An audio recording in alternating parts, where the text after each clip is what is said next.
covering the Northern Bahamas? You're watching the Bahamas Tonight, Northern Edition. Welcome back. The Coalition for Labor in the Northern Region continuing the discussion of majority rule with a forum at the Foster B. Pastina Center over the weekend. Our Rumiko Knowles was there.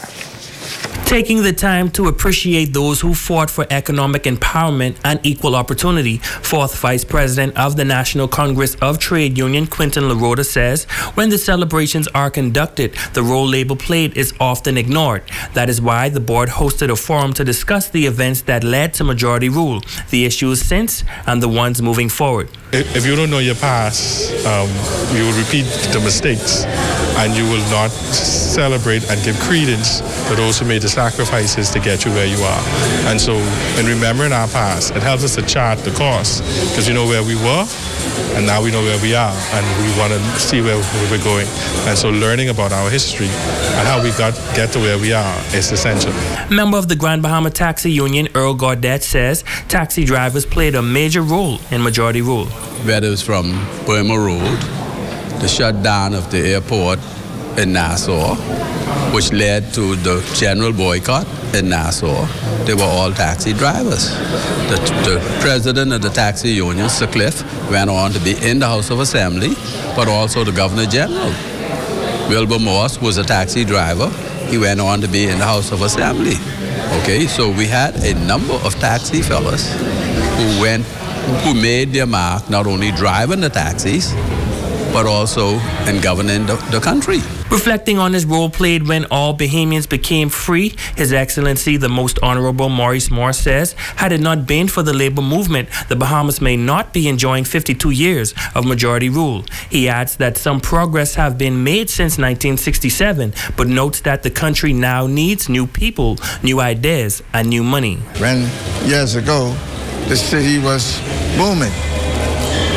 We had people who understood what it takes to make a place go. Now we don't have that in the leadership. So that's why we need to have a change.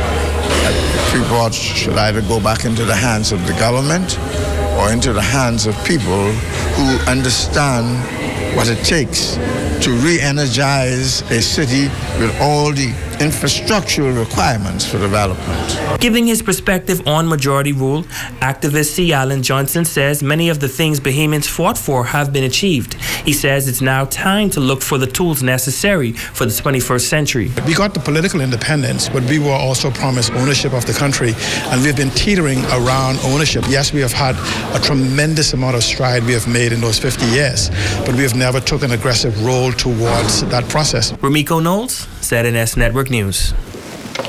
Thank you, Rumiko. Well, the Grand Bahama Port Authority, St. Bonaventure, and the University of the Bahamas are combining resources with the goal of hosting Entrepreneurship Week at the Pelican Bay Resort. The seminar will be held nightly from January 14th through the 17th under the theme Improving Your Services. LaShawn Dane says the event is essential for business development. The empowerment of our licensees and the business community of Grand Bahama remains at the forefront of what GBPA does through the Bureau. And so this right here was an excellent opportunity for us to offer a training initiative to the licensees free of charge, as we would usually do, and to do it in partnership with a branded university. Last week, we would have launched the Capital Arena Initiative Cohort 2, which is a business plan competition that will award grants of up to $15,000 to winning candidates. On Wednesday of this week, the training team at St. Bonaventure will offer a business plan seminar to help persons who are interested in participating to prepare their plans, their proposals for Capital Arena. Pastor Todd Palmer and Adam Talmage say this initiative should help to drive business to the island. It's important that you have agencies like the Port Authority that are out there trying to find new ways to make businesses happen. And let's say nobody's giving you anything. because at the end of the day, you have to go out there and you have to work really, really hard to get what it goes. So what I like is the fact that the Port Authority both looks at the big deals, but also really looks at the small deals. And that's what we're looking at. And I think the great thing about Entrepreneurship Week is the ability to really focus on these small businesses that can become wealth-building entities. We've been coming here for over 16 years, and this will be the 7th year of our business seminars. But this is going to be the first revolutionary thing that Dr. Palmer talked about. The one amazing thing about these are not only are they 100% free in Freeport, but they're also very interactive. We have breakout sessions, multiple during each seminar, so you really learn the material. No one's really lecturing to you at all about anything. It's very interactive. You're going to have a ton of fun. Now, the seminar will be held from 6 to 9 p.m. nightly. Finally, in news this evening, networking and discovering opportunities, the focus of a special women's seminar at the Pelican Bay Resort this weekend. Women from various sectors coming together to learn from each other, all in an effort to reach their full potential. The mastermind behind it all is 21-year-old Sasha Pinder. Brunch on the Bay came to me because brunches seem to be very popular. People like to gather for day events more so than night events, especially entrepreneurs or business women. So I thought of Brunch on the Bay. Why not make it a networking and entrepreneurship forum where so we can still eat, drink, and have a good time, but we also leave with valuable information. One of the featured speakers, Assistant Registrar Sheandra Cooper-Roll, says that women must realize that branding is key. Your brand really is, simply put, is like the promise that you're making to prospective customers, clients.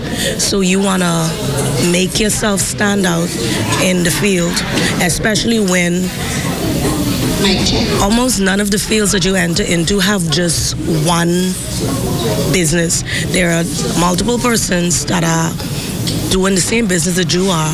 So branding becomes important because you want to differentiate yourself from those businesses, and you want your business to stand out so that you can attract the clients that you want. And now it is time to ask the doctor.